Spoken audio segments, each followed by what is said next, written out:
say, Mr. Amadou, I have a question regarding your presentation. Yeah. Now, at some point, you refer to something that I think it's a big problem that I may have faced in America. Yeah. Being a Cameroonian born, Yeah. you know, being a student, came here to study and work. I was faced with many I would say pushed from brothers and sisters from here. Yeah. Every time I say that, okay, I'm from Cameroon, some of my brothers and sisters here felt like my fathers, my grandfathers, or my ancestors sold them over here. Now, the argument for them was that we were selling each other before the white men arrived. That was the argument, right?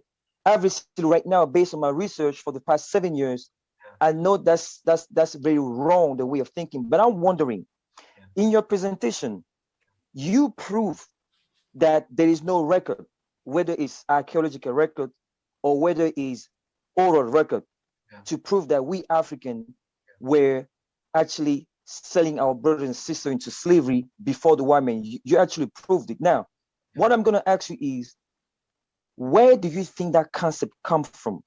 Yeah. Where do you think the concept of we were doing it before they arrived? Yeah. How that concept get built up and by who? Yeah.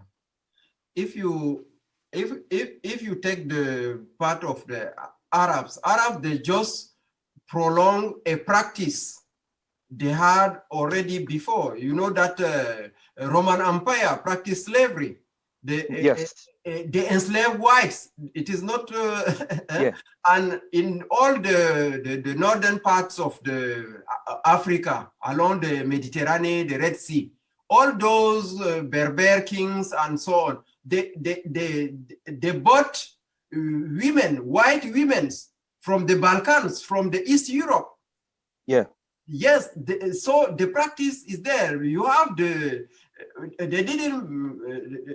enslavement of blacks exists before that of blacks.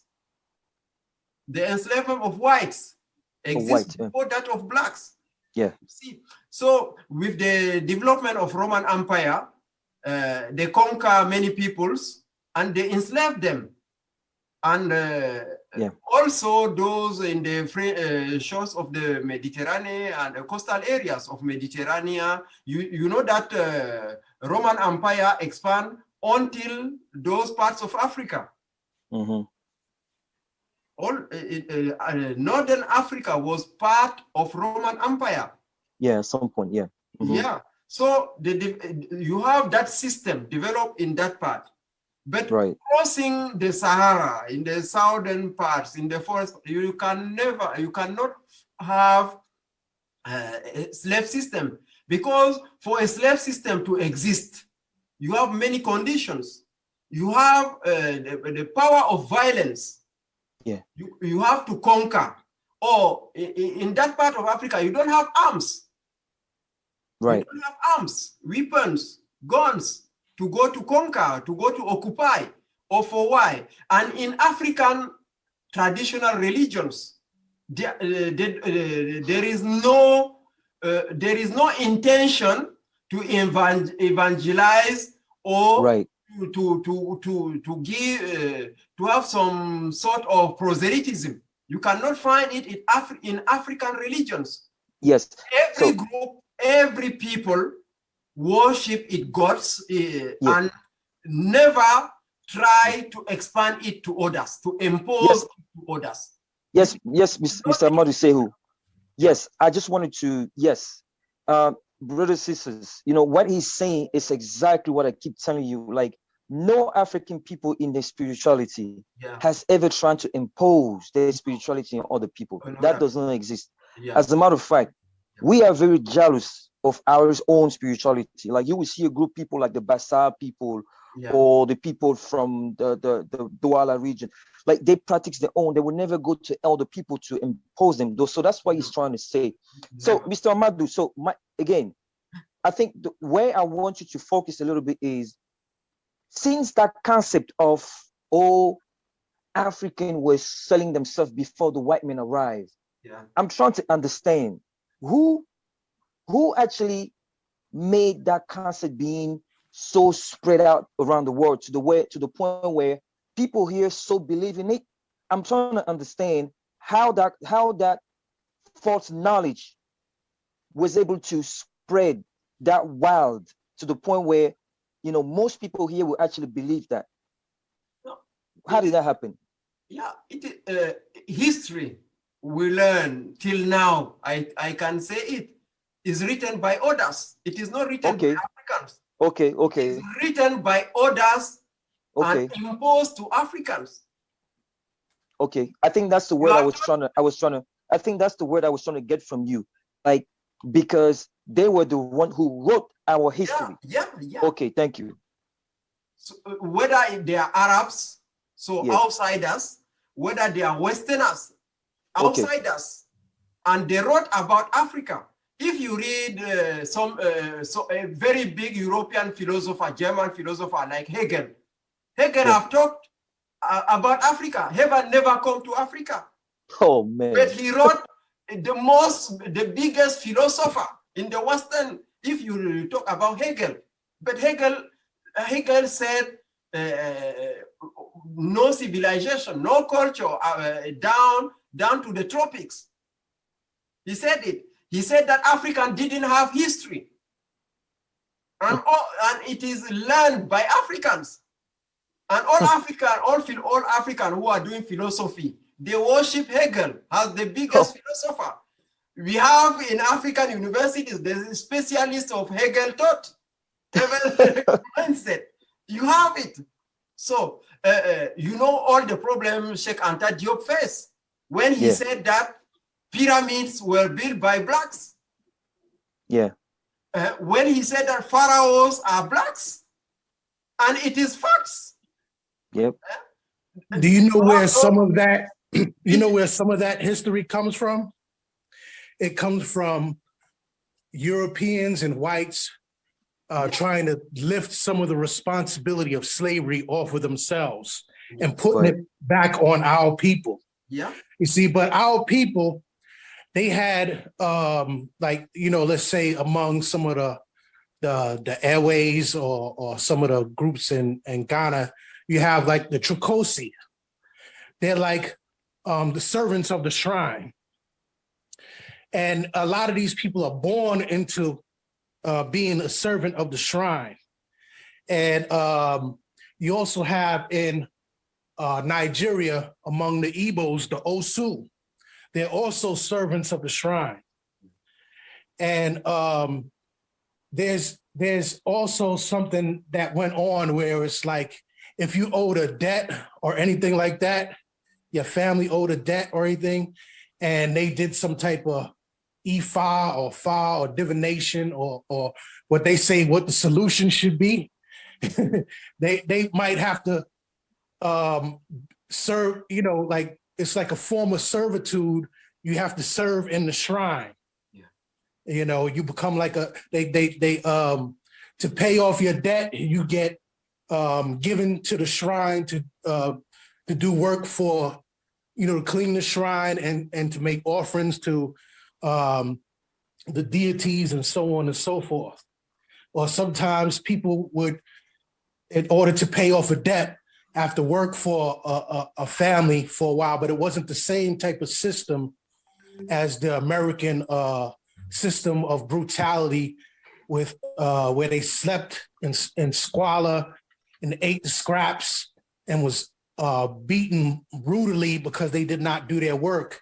They lived among the family and was treated like family. And a lot of times, some of these people that were considered Osu or whatever caste that had to serve the shrine or had to serve a family because they were in debt or something like that, they were like almost, a lot of them could, like I know among the Igbo, they could raise in social status and come out of the status of Osu.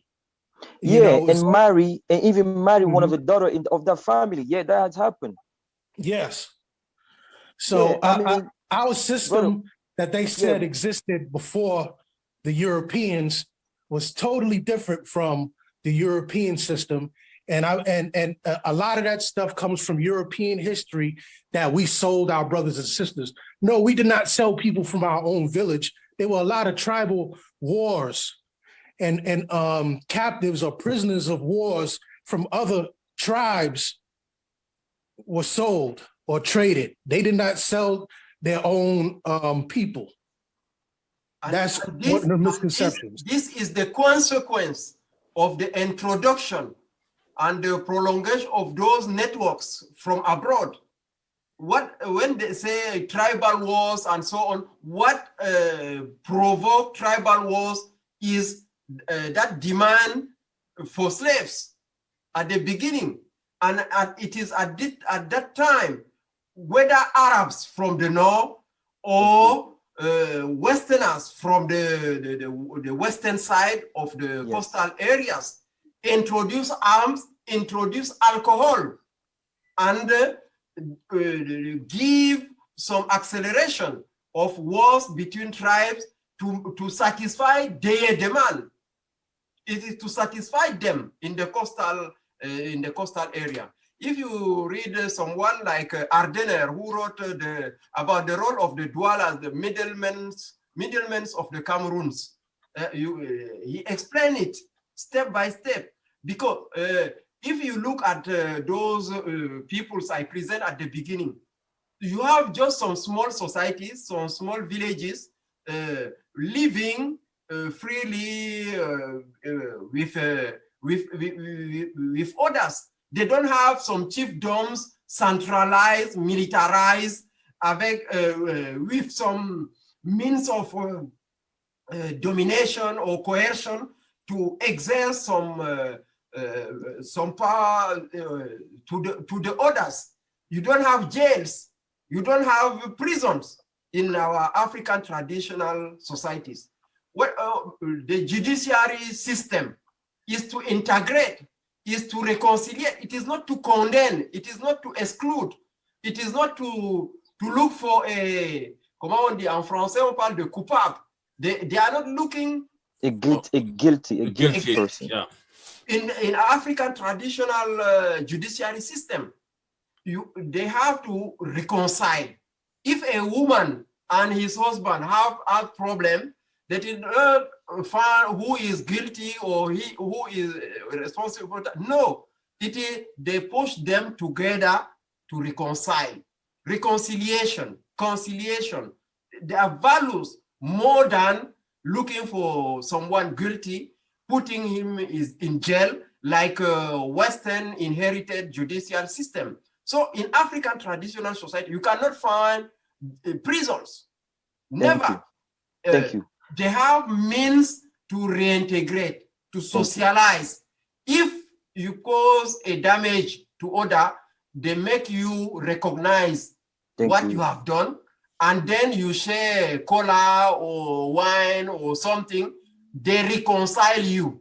It's better than to condemn you or to expel you or to put you in jail, like what we experience, what we see in the... And the new trends in the Western societies is to come back to those systems of alternative punishments. So not putting in prison, but trying to amend, give an amendment, to give a pardon, and then reintroduce by civic duties, civic obligations, and then reintegrate the society. So yeah, Professor Amadou, no, in America. In America, they're building more and more prison. Yeah, they're spending billions every year alternative building private prisons. too. Yeah. So yes, I think what the professor say is very important for us to grab and use as a mean of defense, because we always going to be faced with that question, you know, oh, you African, we're doing it anyway. So I think right now in our defense, we should just ask them, give me a name of one African prison before the white man or Arab arrived. Yeah. Were there any prison? Because how come you telling me we were practicing slavery, but yet we had no prison? So I think these are the different, I would say, argument that we need to bring to the table to be able to cast away quickly and wash away quickly these big lies Yeah. that keeps dividing Many us. big lies. Because I had a, teaching history. I have a, I know many books I use. I Yeah. have to question them Yeah, before asking to my students to read or to use them. And if they take it like they found it, I tell them, and I give them some questions to better understand who is behind. Whether images, we are watching television, we are using images, but the first question you have to ask, which is behind the camera? And Yep. what is he intend to do? What is his intention? But he show you what he want to show. Yep. Yeah, it is a discourse. Whether images, whether a pen, all writings are not innocent. And what is written on Africa, about Africa, without Africa, it is a very, very, very big puzzle. And we are consuming it. We're still consuming it. Thank you. So, Mr. Amadou, so now, another way to answer this, I believe, we're going to try, I think in this call, we are three that are, I'm not sure, we are three that are born on the motherland and we speak our mother tongue. So can you say in your mother tongue, Mr. Sehu, slave or slavery? Machudo. Okay, now, the word that you just say, it is a word that's composed, or that's the original word from your language. First of all, what language is that? What language is that? Fulfulde. Fulfulde. So in Fulfulde, you have a word for slavery, an original word. I'm not talking about a composed word, but an original word for slavery. No, say just a word used to design it. Aha, that's very key. Thank you. Thank you. Thank you. Yeah. So thank you. Now I speak Bafang, I speak Nufi Bafang. Yeah. We don't have any root word for slavery. Yeah. Now we have a word for seven, Yeah. which means Njifo. Yeah. Njifo, or you're gonna say Njifo. Yeah. A person who's like, so Njifo means you're like the attire of your king. So Yeah. you always there to serve him for what he needs, but Yeah. in return, Yeah. he gives you a special place in his kingdom. So Yeah. you see that that's not being a slave. So we need to go back again in our mother tongue to be able to answer these questions, because this white man in front of us is going to do everything to divide us. So that's why I needed you, Professor, to bring that so we can all see, even when you say in Fufu Day, it's not a root word for slave, it's going to be I would say a composed word to define what slave is. Because it's a concept, it's a European and Arab concept that is not found in the root of African language, and that's important. Absolutely. So thanks. That was interesting. Yep.